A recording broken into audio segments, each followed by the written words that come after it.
watching The Sports Objective, the podcast for Pirates.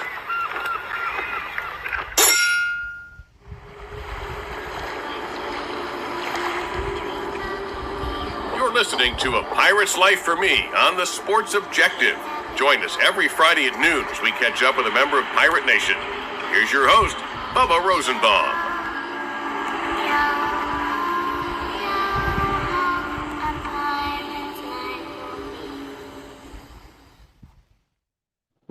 What's going on, Pirate Nation? Welcome into another edition of A Pirate's Life for Me here on the Sports Objective. Today we're talking East Carolina Pirate football, as I am very excited to be joined by former East Carolina offensive lineman Sean Bailey. Sean, we appreciate your time. Welcome in. Thank you. Thank you for having me. Appreciate it. Yeah, no doubt. We're less than 3 weeks until the Pirates will travel to the Big House to take on the Michigan Wolverines, who are ranked second nationally and obviously coming off back-to-back playoff appearances. So quite the opener for East Carolina. But before we talk about the here and now, as well as your time in the program from 2016 to 2021, just take us back. I know you were born in New York, but then you moved to the state of Georgia, about 40 minutes northeast of Atlanta, Cumming, Georgia, when you were just a few years old? Yeah, I was like 4 or 5 when we moved down there. So tell us about your childhood and the sports that you love the most in addition to football. I know you lettered in track for 4 years, but were you pretty much playing everything growing up? Growing up, played baseball, football, briefly tried lacrosse, wrestled a little bit when I was really young. And then when I got to middle school, was just track and football, and then high school was football, track, and briefly wrestling again. So as it pertains to football, were you always a lineman, or was that growth spurt, a little bit later after you'd already played the game at another position? No, I was always a lineman. I was always the bigger guy on the team. I never really had a choice. So playing the game, starting with your high school career, playing there at Lambert High School, like I mentioned, in Cumming, Georgia, about 40 minutes northeast of Atlanta.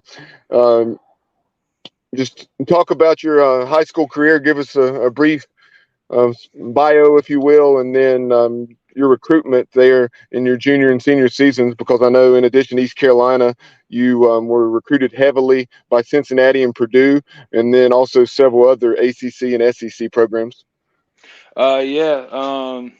Freshman year of high school, I didn't play too much, but then after that, I saw a lot of starting time at tackle.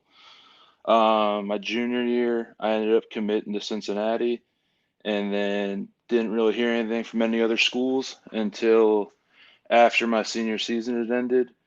And at that point, a bunch of schools started talking to me, got a couple offers, and then took my visit to East Carolina and kind of fell in love with it. And then that was kind of the determining factor. Looking at the timeline, your freshman year in 2016, so I guess Cincinnati, you've been recruited by Coach Tuberville and his staff? Yes, sir. And then who handled your recruitment for East Carolina? Obviously, that was as the program was going from Ruffin McNeil to Scotty Montgomery. Jeep Wade handled the day-to-day, but Coach Mo made a visit down to my school as well. So what was it as you were making that decision on East Carolina? So many players, talk about the fan base and the tremendous game day environment. What was it that sold you on East Carolina? So I actually took my visit in, I believe, early January. So I didn't get to see any home games, but I grew up in SEC country, so I knew I wanted to go to a school in a college town. Greenville fit that perfectly. On my visit itself, the guys on the team, Garrett McGinn, Eric Linson, Des Barmore, Joe Carter, Bo Huffman, those are all the guys I was hanging out on my official visit. Had a blast with them, really got along with them well. And then there was the idea of early playing time at tackle, which I wanted to do. It didn't really work out that way, but that was a nice idea for me. And all those kind of came together to get me to flip. Yeah, Coach Jeep Wade, I believe he's actually there in Atlanta now as offensive line coach at Georgia Tech, if I'm not mistaken. Yes, sir. But He just got the tech job. yeah, with that new staff coming in, I mean, obviously interim basis last year after they made that change. And then I knew he had also been at App State recently prior to coming to Georgia Tech. But talk about those first few years in the program. Redshirted in 2016, played in a couple games in 2017, and then really, you know, played a little more significantly in 2018. Yeah, those first, definitely the first year was really rough. It was a big adjustment. My high school didn't pass the ball too much, so learning how to pass block was kind of a learning curve. Like I said, I was going to hopefully play early, so I was taking reps with the starters and second string guys. And my first one-on-one was against a guy named Dayon Pratt, who ended up playing for the Texans. And he was past me before I got out of my stance on the first day of practice. So that was a rude awakening and kind of set the tone for my redshirt year. So a lot of learning and then just kind of piecing it together a little more and more. Got an opportunity to get some snaps towards the end of games, and then kept trying to build on that until I got my chance. So following that 2018 season, the administration chose to go in another direction, parting ways with Coach Mo, obviously the staff that had recruited you. You had Mike Houston, who had so much success at James Madison, as well as other programs. And he was bringing back what was a familiar face to the East Carolina program in Coach Steve Shankweiler. So tell us about that transition and Coach Shank coming in. And I know one of the things that Coach Houston stated immediately was how he was intending to upgrade things in the trenches and really commit to running the football. And tell us about that process. It was a huge culture shock. I love Coach Shank. He's definitely my guy. But his first week there was a little rough. He had us do introduction meetings, and we had to go meet with him one-on-one. And the first thing he said to me was, we're rebuilding, and you're an older guy who hasn't played. So if you don't get on the field this year, you're probably going to have to find a new place to play. By the way, I'm Coach Shankweiler. And it kind of went from there. It was kind of a scared straight thing. It really got me in gear. And I learned so much from him, really learned a lot of great habits, learned the game better, learned defenses better, and really just took off from there. You did that in that 2019 season, first year of the Mike Houston era. You started 8 games at right guard before Mm-hmm. suffering an injury late in that season. And that was, even though it was a 4-8 season, and we did suffer defeats to the better teams on the schedule, you could tell the program was headed in the right direction, and it was just going to be a matter of time until it got to where we all wanted it to get to.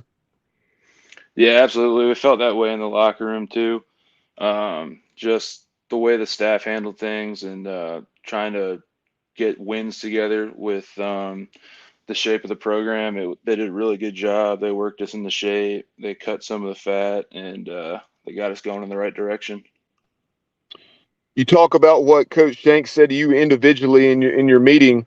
How was that presented as far as the mentality and the style of practice and just the commitment to running the football and the commitment to physicality, compared to how things have been done previously? Um, Shank's an older gentleman, but he has a lot of energy. So he was moving around right with us all practice. We never stopped. I know Alex Turner had hinted to it in your earlier episodes, but practice was constant. Go, go, go. You got water when you could, but you were working the whole time. We were hitting each other. We were hitting the sled. We were hitting each other again. It was a very violent period, and it was a good time. Yeah, no doubt. Certainly, you hear the stories of the first day of contact drills with the Oklahoma and things of that nature. The inside run periods on Coach Houston always references that in his post practice remarks, especially in those first few days of full pad practices.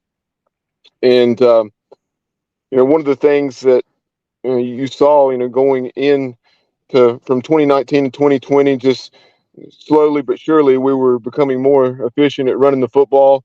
And I know you, after playing or starting 8 games at right guard in 2019, you started also a game at left guard. And so talk about that flexibility and being able to play either or. Well, Shank always preached that the best ability is availability. So we learned both sides in practice. Multiple guys learned multiple positions. Fernando Fry, as an example, he started at center, he started at left guard, he started at right guard, and got tackle reps when he needed to. We were all just trained to play everything in case the worst happened and we had to go in. So the right guard to left guard switch was a very minor thing to tackle compared to what some of the other guys had to do. And you hear, be it Coach Shank or other offensive line coaches, around the country. I know Coach Ruffin McNeil used to always use the expression, function as a nickel rather than 5 pennies. So just give the average fan that may not know that much about offensive line play, what it's like, all the reps that it takes with the walkthroughs, the film study, just coming together to function as one. Yeah, I think the best way to kind of shed light on how all 5 guys have to work as one is the way Coach Shank had it was everybody on the offensive line was responsible for a piece of information. So the guards were responsible for signaling how many guys were down linemen versus how many guys were linebackers.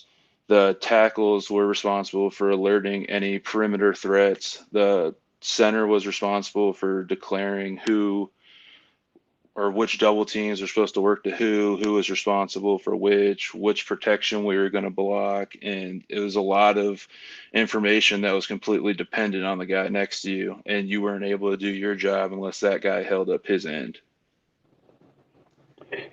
In that 2020 season, unfortunately, because of COVID, like many teams around the country, not able to play the full 12 games. The Pirates were able to play 9, and some really frustrating defeats in there. The Navy game, the Tulsa game, that was absolutely taken from us with the bad calls there in the final couple minutes. To put it mildly, Scott Van Pelt pointing that out on Bad Beats on ESPN. But from early on in that season, when we were defeated soundly down at Georgia State to what was the final game of the year, Game 9 against SMU, when we put up 45 points or something in the first half. Yeah. Just talk about really from point A to point B right there, and because SMU, they were right on the verge of being a top 25 team. Mm-hmm. That year's kind of a blur. There was so much crazy stuff going on, but I do remember the Georgia State game. Back in my home area, I had a bunch of my friends there, a bunch of my high school coaches there, and it just didn't go our way from the jump. And then after the game, we kind of all felt like we're better than this. Like we have so much more that we can do. And then kind of just everyone rebought in and then kept growing. And then you could feel it each week that we were getting slowly better. And the end result came in that SMU game where we beat the brakes off them. Yeah, that was quite the first half. Definitely one of the better first halves or better halves period that I've seen an East Carolina team play. I want to say it was something like 45-7 or something along those lines at halftime.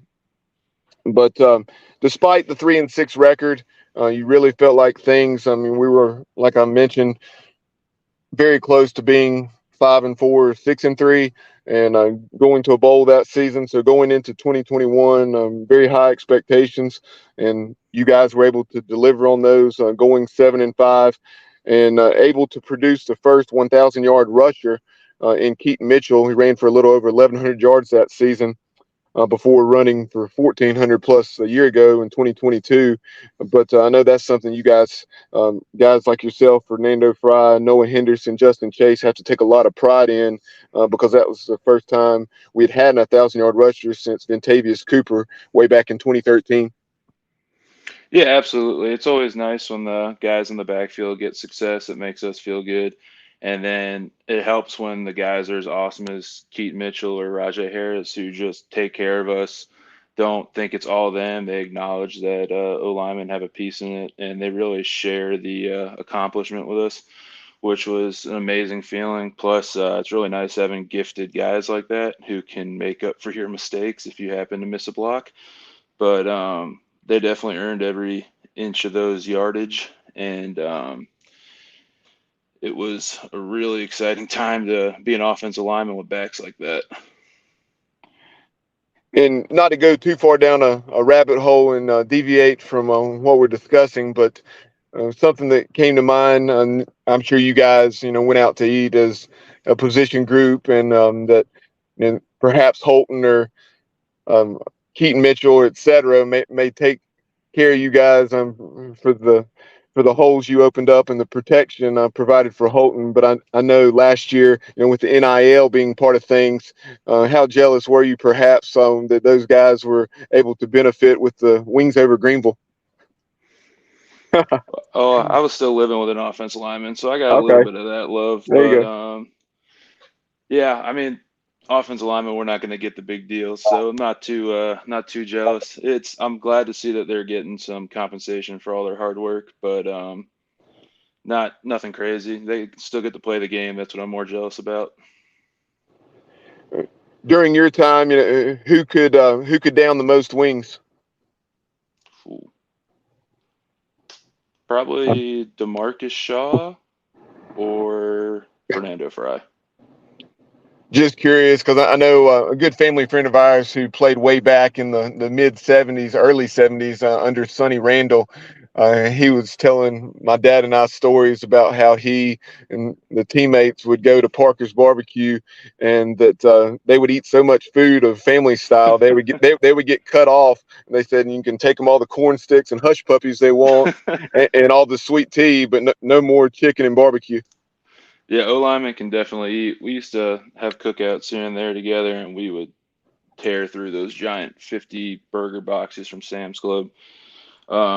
I mean, 300-pound guys burning 3 to 4,000 calories a day. They got you a lot of food to make up that, so they can put some food down.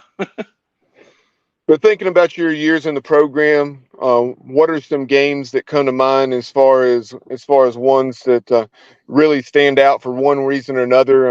Obviously, when I think of your senior season, um, that game at Memphis where we became bowl eligible uh, really stands out because you guys dominated that day, even though it didn't show on the scoreboard. Really moved the ball up and down the field and had your way with that Memphis defense for a bigger part of that game, and then we found a way to win it late. Yeah, the Memphis game was the first thing that came to mind when you actually brought up that point. At that point in the year, I had a very nagging foot injury, so I was kind of on emergency rep duty, and I wasn't playing too much. But later in the game, I believe Nishad or Justin Chase, one of the two of them had something going on, so I had to go in. And just being a part of that overtime drive, the fourth quarter drives where Rajay broke it to the end zone and made us bowl eligible, that was one of the best feelings I've ever experienced. It really felt like it made everything worth it. All the stuff that my class and the guys above me had to go through to get us to that point, it finally all felt like it was well worth the wait, well worth all the pain, everything. That got us to 6-4. The following week, we traveled to Annapolis, and what a memorable game that was. Um, it was a tale of two halves, with neither team stopping the other in the first half, and then the second half there was a little more defense played, but and then Owen Daffer came through with the big kick and put it right down the middle from 54 yards out or whatever it was. Yeah, that game was nuts. That was another one. I found out I was going to start that game 5 minutes before the game started, and then we hit the ground running. Um, Once you get in these things, you don't really remember specific moments from that game. But I remember being in the second half, like, all right, we just got to keep going because no one's stopping anybody. We got to get this done. And with an offense like that, they can just kill clock. I think we had like 9 minutes left in the game, and it was all tied up. And I was like, they could drain this entire clock right here with this offense. And luckily, we got a stop. We got back out there, and then Owen got to drill the kick that got us to 7 wins. Yep, right after the big catch by Tyler Snead on that post route. I think it was a critical third down. Absolutely. It's very unfortunate. Obviously, you guys traveled to Annapolis for the Military Bowl, and then whatever that was. Most folks thought that it was Boston College trying to get out of playing a game more so than them truly being that impacted by COVID. But if nothing else, you can take pride in knowing that even though you didn't get to play the game, that you and all those veterans, that some of which finished up their careers last year, guys like Miles Berry, Xavier Smith, etc., transformed the program from a 3-win program to back to being a bowl team. Yeah, absolutely. We definitely felt accomplished going into that week. And for sure, the seniors, myself included, we were heartbroken that we didn't get to play that final game. Kind of sucks when you don't know that your time is done. And then the Cincinnati game was our last game, and we didn't even know it. There's something nice in that we got to do it at Dowdy Ficklin Stadium, go out on senior night. But definitely wish we would have got to play that game, especially after practicing for the 3 weeks leading up to it. But it did feel like there was a little bit more that we could have done that year, but we just didn't get a chance to show it. During your time in Greenville, I know you majored in health and fitness specialist, and so now we'll dive into what you're doing currently in just a few minutes. But what are some of your memories off the field at East Carolina? Whether it was your classes as you're pursuing that degree, as I mentioned, in health fitness specialty. I mean, I want to say this as respectfully as I can. Class is class. Not really too many things that are going to stick out to you for years to come. But greatest memories of East Carolina was definitely hanging out with the guys. You hear people say it all the time, but the best part about college football is hanging out with your friends. You're together for 12, 15 hours a day, just getting to do what you love to do, getting to train together, just sitting there in meetings, watching film together, playing together, practicing together. That's the best part about it. And those are always the memories that I'm going to remember for the rest of my life. Yeah, you always hear most guys say they don't miss the 5 and 6 a.m. workouts, but they definitely do miss the time in the locker room and then the time going out to eat and hanging out. Absolutely. So moving on from East Carolina, you've had the chance to advance your career very quickly as you're currently the strength coach for Olympic sports at Division II Fayetteville State, just a couple hours down the road, not even from Greenville. So tell us about your path, prior to getting that job and, what you've done professionally over these last couple of years. So about 10 days after that Military Bowl got canceled, I started GAing at East Carolina for the strength conditioning program under Coach Williams, and started out with helping with football, helping with baseball, and then running the cheerleading and dance team workouts. And then as the year went on and then football season ended, we had 2 full-time coaches leave, and I inherited all their teams in the spring. So I was working with a majority of Olympic sports and still helping out with football. And then that kind of helped my resume a little bit. And then got all the help I could from the strength coaches at East Carolina. And then another former Pirate, Coach Richard Kuntz, is at Fayetteville State. And he's run the football strength conditioning program, and we kind of connected. And then that's what kind of led me to this position where I'm running the strength conditioning for the Olympic sports at Fayetteville State. Nice. Definitely familiar with Richard Kuntz. We've had him on the podcast multiple times. Former East Carolina strength and conditioning coach, who I'm sure Richard may have shared with you if you're not familiar with him yourself. Jeff Connors, who had Yeah, two stints at East Carolina.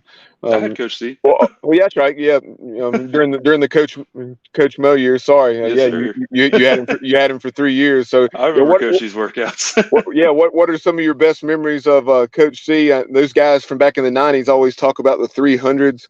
I know Coach Mo would not allow Coach C to do some of the things he wanted to do, but you know, what were some of your top memories of training those 3 years under Coach C?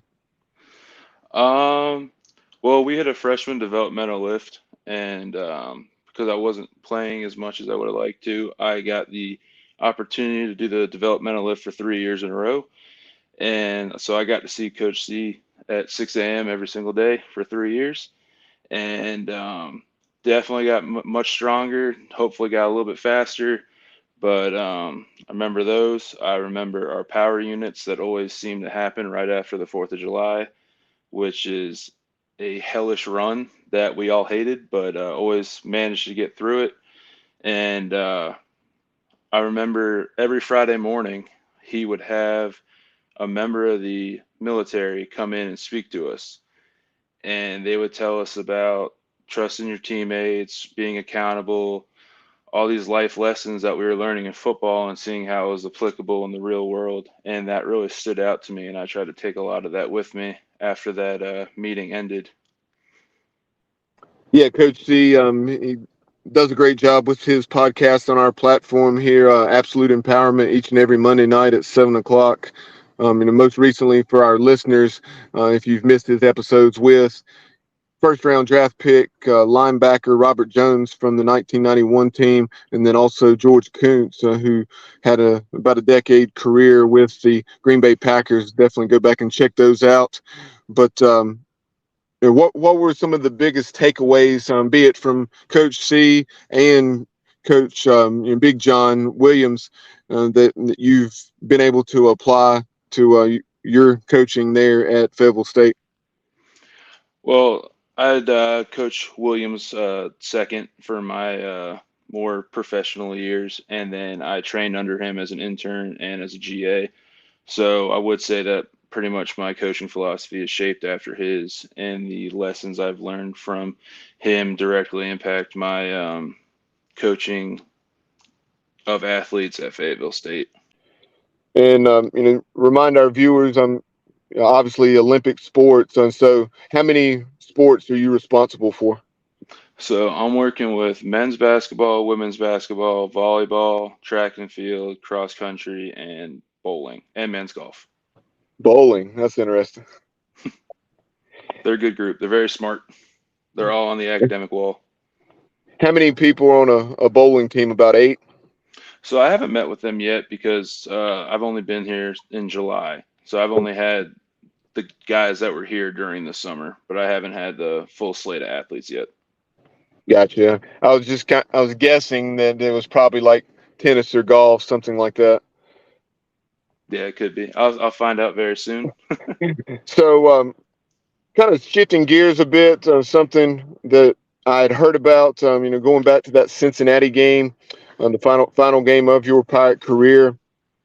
That day, um, it was well documented in what your dad had done as a first responder, going back to 9/11 and the tragedy with the Twin Towers. I know you were only a year or two old, but kind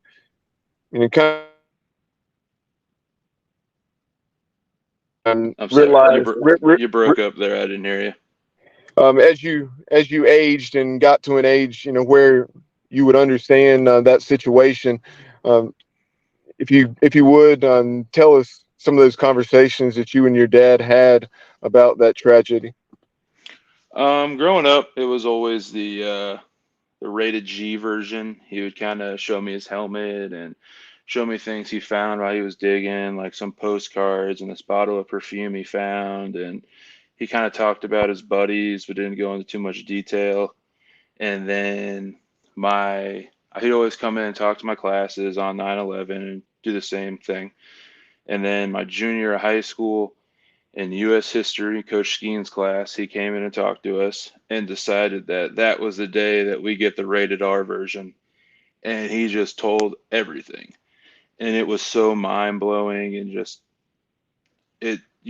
everybody was tearing up. It was the stuff that they went through and are still continuing to deal with was awful. And then seeing it now and how it's still affecting him. And now it's just, now that the rated R version's been out there, it's just every day I'm around him, he'll just kind of tell me something new, and it's like, oh crap, you went through that. All right. He's definitely seen a lot, but he is always trying to do what's best for me. He's always putting a smile on my face. He even with all the health complications that have came with it, he's never let it stop him. He's still out there doing yard work every day in the 90-degree heat, because he's not going to let it stop him from being him. And it's kind of been a huge drive in my personal life, trying to be the best I can be, because he's got every excuse in the world to just sit around all day, but he won't take it. He'll continue to push himself to do new things and try new things and go out of his way to move mountains for me to be able to do what I want to do. And it's extremely inspiring. I can only imagine. Here a little over a month ago, my son and I had the chance to go up to Middletown, Connecticut, and during those few days we spent up there in the Northeast, the first day we traveled down to New York City and had the chance to go to the Freedom Tower, and then Ground Zero. Unfortunately, ran out of time, didn't have an opportunity to go to the 9/11 museum. But is that something, have you had the chance to go there to the Ground Zero and the museum? We don't get up there much. We went up there my junior year of college for Christmas to see family, and I was trying to get him to go over there with me, but he kept saying that, oh, we got to do this, we got to do that, and I just didn't get around to it. But I'm hoping that's something that we can experience together in the future. But recently I'm blanking on what town it is, but in North Carolina, Tunnel to Towers has a mobile World Trade Center museum that they take around the country, and it stops in. Let me pull this up. Are you thinking? Sure I get this right. I know the mobile, the concept that you referenced. I experienced that down in Southport, about 30 minutes south of Wilmington. Southport. Yep, that's the town. That was actually 2 or 3 summers ago. I saw that, and just seeing that mobile exhibit, certainly very emotional for myself. Yeah, I've been told that it comes there every year, so we went and checked it out, and they do a really good job. They have a lot of interesting artifacts in there. Getting to experience it with him was really special. They have a wall of the fallen, so he went over there and started finding his friends, and he was telling me a story about each of them. And I don't know, I guess in some way it was nice for him to see their memories still alive, and overall it was a very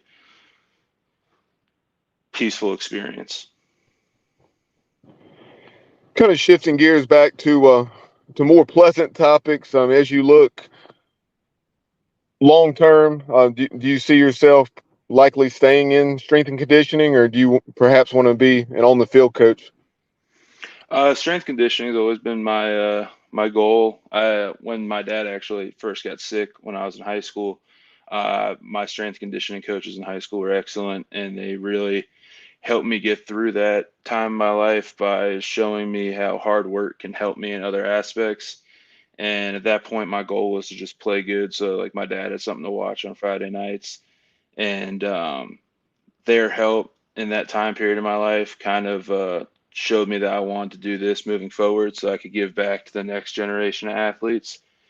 So I actually came into college wanting to do this, and then was always planning on interning and GAing at East Carolina. And I got to do that, which was an amazing accomplishment of a goal. And then this position I have now, I never thought I was going to get coming out of a GA spot, but the stars aligned, and I got this amazing opportunity. So I'm planning on taking it and running with it. Yeah, no doubt. I was very excited for you, but at the same time, like you said, a little surprised. And I was like, he, moved up very quickly, but exciting. Oh, absolutely. that was a fun phone call to tell my dad. Yeah, we're pumped up. It's nice where I'm very close to him and still close to my friends that are living around North Carolina. So it's great to stay around here. North Carolina's kind of became my home, so it's nice staying in the home state and being close to everybody.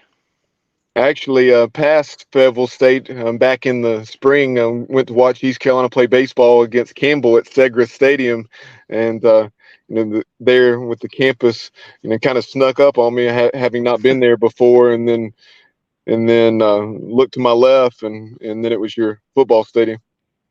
Yeah, it's a great campus. It's everyone there has been phenomenal. They've been very welcoming, helped me out. Pretty much anything I've needed, they've found a way to get it for us to keep the program running well, and really excited to get into these seasons and see how these athletes perform.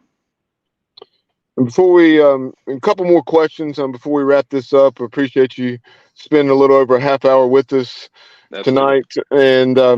And I think about here recently, the NFL's preseason games getting cranked up. Holt Nailers doing well for Seattle. Keaton Mitchell did some nice things for the Ravens last night. Ryan Jones had a catch for the Giants, and some of those guys that you played with in the trenches or at least in the program during your career. Guys like Noah Henderson, and then also Deontay Smith doing big things for the Cincinnati Bengals. So it's great to see so many Pirates in the pros, and I know you have to take a lot of pride in seeing those guys that you played with do well at the next level. Yeah, definitely. Two more of them will also be Garrett McGinn and Fernando Fry. They are playing in the XFL right now. Just all 7 of those guys have always been the hardest workers in the room. So seeing their hard work pay off has always been an amazing feeling to watch them continue to grow and play the game that we love and accomplish all the goals they said they wanted to accomplish. Yeah, no, I appreciate you bringing that up regarding Garrett. I'd seen recently that he was still playing, but I was not aware of Fernando. But that's great news. What a story that was! From playing small college football, came to East Carolina because of his girlfriend, and then he said he really came with no intentions of playing any more football, and then he ended up playing 3 years. Yeah, he kind of showed up one day and then kept working his tail off and eventually became a 2-time team captain and started at multiple positions and just overall Mr. Pirate, great guy. He was one of my roommates and one of my best friends. Still talk to him pretty much every day. He helped me move. He's awesome. I'm really pumped to see that he still gets to play football. Final thing I have for you, obviously, and with you being a strength coach, I'm sure you love to work out. But outside of that, I was reading on your bio on ECUPirates.com that you really enjoy fishing, hiking, camping. You have any good stories or maybe trips or maybe even bucket list places that you would like to go to do those things? Well, that bio was written when I was in high school, and I had a lot more time back then to do those things. So I guess my bucket list would be to pick back up. Other than very quick, spontaneous hiking trips, I haven't really gotten a chance to take too many, and I have not been fishing or camping since high school. So I'm excited to be able to do that again now that my playing days are done. And yeah, the bucket list would be to resume those things. And the Pirates, like I mentioned here, in just over 2 weeks, as we're recording this on a Sunday, but then this will air just over 2 weeks out on Friday. And so with the Pirates traveling up to the Big House, then they have Marshall, App State, a very challenging start to the season. But if a couple things can get answered successfully, then I like our chances for going to a third straight bowl. Absolutely. You've seen it over the history of ECU. Whenever there's a big challenge, we always rise to the occasion. So it is a tough out-of-conference schedule, but I wouldn't be surprised if we shock a lot of people and do a lot of big things in that time period. And for our viewers, as you see there on the screen, the Pirate Club obviously supporting ECU athletics in the way of providing student athletes like Sean athletic scholarships. So, Sean, if you were talking to Pirate fans out there, whether they're an alum of East Carolina or just a Pirate fan, and want to support the program, and as someone who received an athletic scholarship for all those years, what would you say to, ECU fans and alumni? Thank you to all your support over the years. Y'all really changed lives by giving scholarships to these athletes, myself included. I don't know what I would have done if I didn't have a scholarship in terms of college. And just continue doing what y'all are doing. Keep supporting the boys. We really appreciate it, and y'all change lives. No doubt. Very well said. And, Pirate Nation continues to make a difference, and is the reason so many student athletes choose East Carolina University. But again, appreciate the time, Sean. Have enjoyed having you on. Best of luck in your career there at Fayetteville State, and would love to have you back on sometime down the road to talk some Pirate football. Yes, sir. Absolutely. Thank you for having me.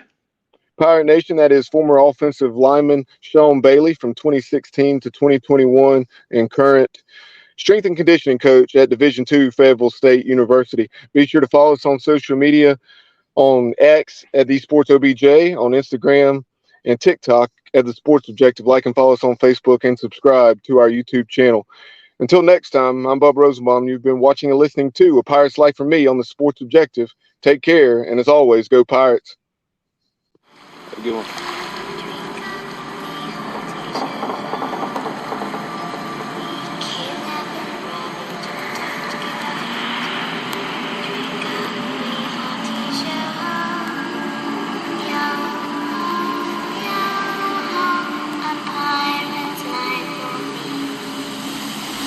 You're watching The Sports Objective, the podcast for Pirates. Yeah, my heart is purple and gold. I'm a pirate down to my soul, and I don't back down, not at all. Find out when the cannons explode, from the sidelines down to the post. Put it down like not even close, all out to the last whistle blow. For the flag with the soul and for bones. Everybody stand up, get your hands up, let the team know that we got they back.